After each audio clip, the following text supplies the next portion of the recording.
We still do have a number of people in our communities who are unvaccinated. So we continue to work through vaccine hesitancy to get those rates up and get those rates higher. I saw recently that the percentage of Americans who said they would never get a COVID vaccine is down to 18%, the lowest it's been during the pandemic. And we hope that reflects that people can now see how safe vaccines are, and that in the United States and across the world, millions have safely received the vaccine. In fact, another study was just released from Northwestern Medicine that once again shows that vaccine is safe for pregnant women and their babies. So this particular study examined the placenta and found no evidence of injury to the placentas of women who had received the vaccine, further debunking an earlier false claim that vaccination was harmful to the placenta.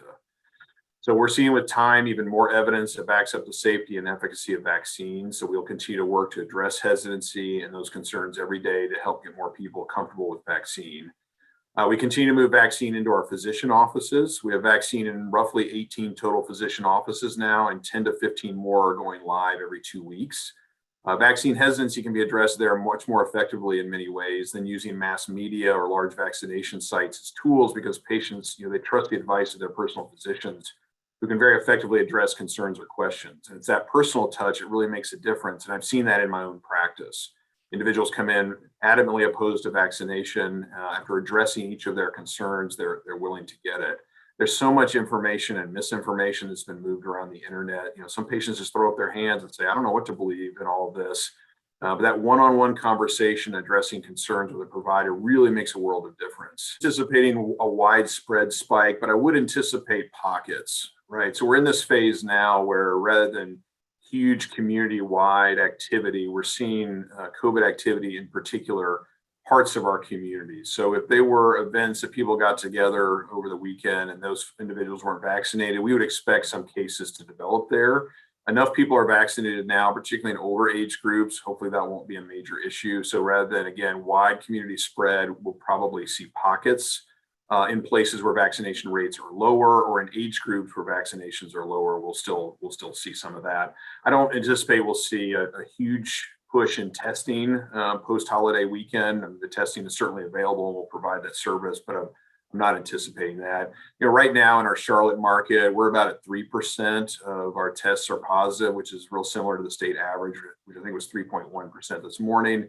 In our Winston-Salem market, the number is a little bit higher. It's about 5% still. There's more activity in Forsyth and surrounding counties than there is in Mecklenburg County right now in terms of positivity rates. So I think we could anticipate a few more cases in the Winston-Salem market in our footprint.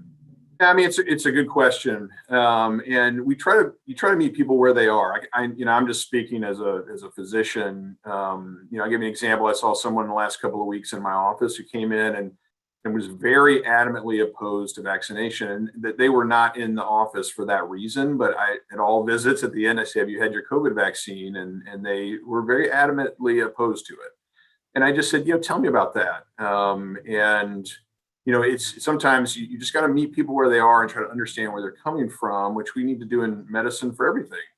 And so with this, it was, well, I've heard these things on the internet. I said, well, tell me about those things. And so we went line by line. Let me tell you why that is. And just matter of factly, I'm just providing you information. I'm not demanding this person get vaccine. I'm just saying, let's just talk about your concerns to see, how we can address those.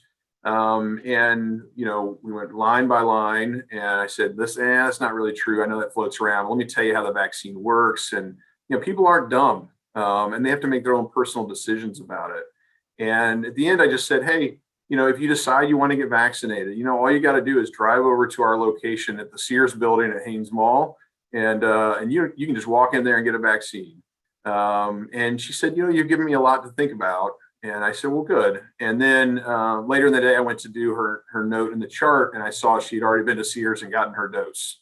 So it just takes some compassion, some real information, conversation with someone that's trusted, that's not going to tell them something. And listen, I get it. I mean, if you don't have any background in healthcare, and you go online and you try to sort this out, and you see your social media feed, and this just feeding you constant things that are untrue, you don't know what to believe anymore. And so I think you just got to throw up your hands and you say, hey, I'm not dealing with this. And it's just all too confusing. And so that's why those personal conversations are important. As much as, I like being quoted in the newspaper and going on TV, people don't know. If you don't know me, then what I say may not have much value, but that personal physician really can make a difference. That personal physician's assistant, or that personal nurse can really drive home the points and get people get people the information they need so they go get vaccinated.